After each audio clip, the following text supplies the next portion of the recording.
Donc je m'appelle Gérard Dubord-Sophie, donc j'ai 27 ans, je suis donc fleuriste à Pouilly.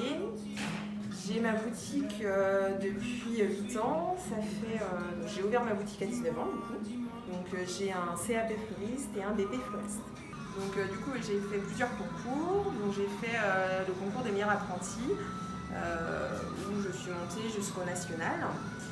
Donc là, j'ai pas été sélectionnée au national. En fait, c'est que ceux qui ont des notes au-dessus 15 qui remportent une médaille. Donc moi, je ne sais pas la note que j'ai eue parce qu'ils ne le disent pas. Mais du coup, j'ai pas eu de médaille. J'ai été jusque. Et après, donc j'ai fait les Olympiades des métiers. Où là, pareil, je suis montée jusqu'au national. J'ai fini en fait à la base 3e ex aequo en fait avec une autre fille. Mais vu que l'autre fille était plus âgée et ne pouvait pas le refaire en fait l'année d'après, donc en fait ils ont préféré me mettre en 4e. Mais par contre j'ai eu la chance en fait de pouvoir participer à 3 stages techniques de technique mondiale en fait. Donc du monde entier j'ai pu apprendre plusieurs techniques avec des fleuristes assez haut placés. Donc c'est vrai que j'ai gagné pas mal de temps de ma vie grâce à ça. Et j'ai aussi pu voir j'ai été invitée au concours international et en fait si le premier ne pouvait pas le faire, en gros j'étais celle qui allait le faire. Donc il fallait que je m'entraîne en fait donc pendant 1 an en fait j'ai consacré tout mon temps en fait aux Olympiades des métiers.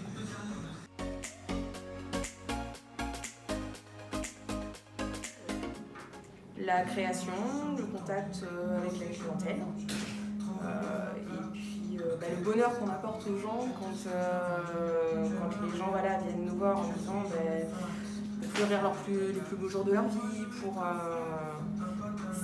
C'est agréable d'avoir ce bonheur en retour, de se dire on a contribué au bonheur du gens.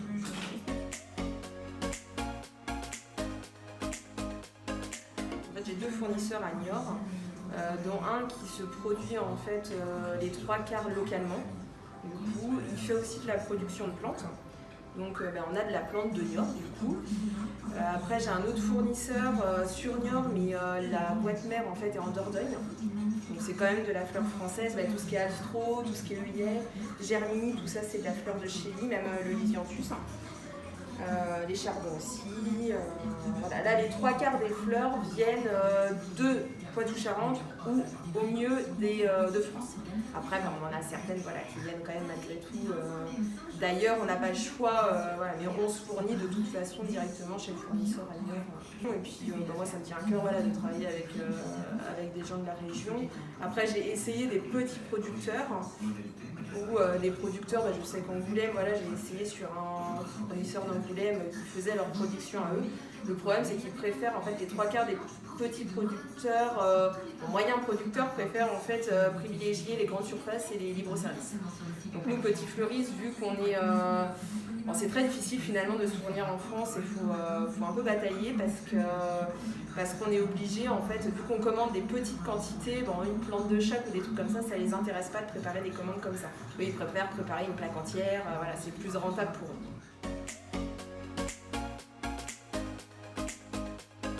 La fleur emblématique, la pivoine bien sûr. Après on a toutes les fleurs printanières, le frésia. On a beaucoup de lysianthus, les germinis c'est un petit peu toute l'année. Après on va avoir la rose aussi, mais qui est maintenant toute l'année aussi. Alstroemeria aussi, c'est une fleur de saison. Et on commence tout juste à avoir l'hortensia du coup. Là on est un peu entre fin printemps, début été.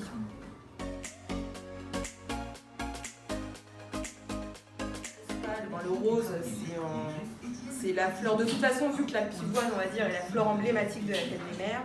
Elle va aussi forcément dans ces couleurs-là avec les bouquets. Donc on met rarement que de la pivoine. Du coup, on agrémente avec même des teintes un petit peu violines comme ça. Tout ce vase-là, dans toute cette catégorie-là, sont très très bien vendus aussi. Après, le rouge et blanc est quand même vendu, parce que c'est la couleur de l'amour tout simplement. Donc là, pour l'instant, on a réalisé tout ce qui va être les compositions piquées dans la mousse. Après, on a des choses, voilà, des compositions avec des pipettes. L'avantage, c'est qu'on peut en fait garder, on peut garder après la structure. Après, on a des systèmes de petits bouquets. Donc là, on est en train, voilà, de préparer des petits bouquets volume, en fait, les petits bouquets classiques, les bouquets ronds aussi, qu'on est en train de faire, que Elodie est en train de faire. Et puis après, c'est tout ce qui est plantes, toutes les fleurs du milieu, on peut faire voilà, ce qu'on veut aussi. Donc, faire confiance déjà à la fleuriste, parce qu'on connaît notre métier, donc c'est vrai que des gens des fois voilà, viennent, nous disent alors je veux une fleur de chaque. Ouais. Donc non, faire confiance quand même aux professionnels et puis essayer d'harmoniser au maximum les couleurs, de choisir toujours par nombre impair les fleurs, c'est mieux. Et puis quand même, c'est vrai que plus le budget forcément va être conséquent, plus le bouquet va être beau.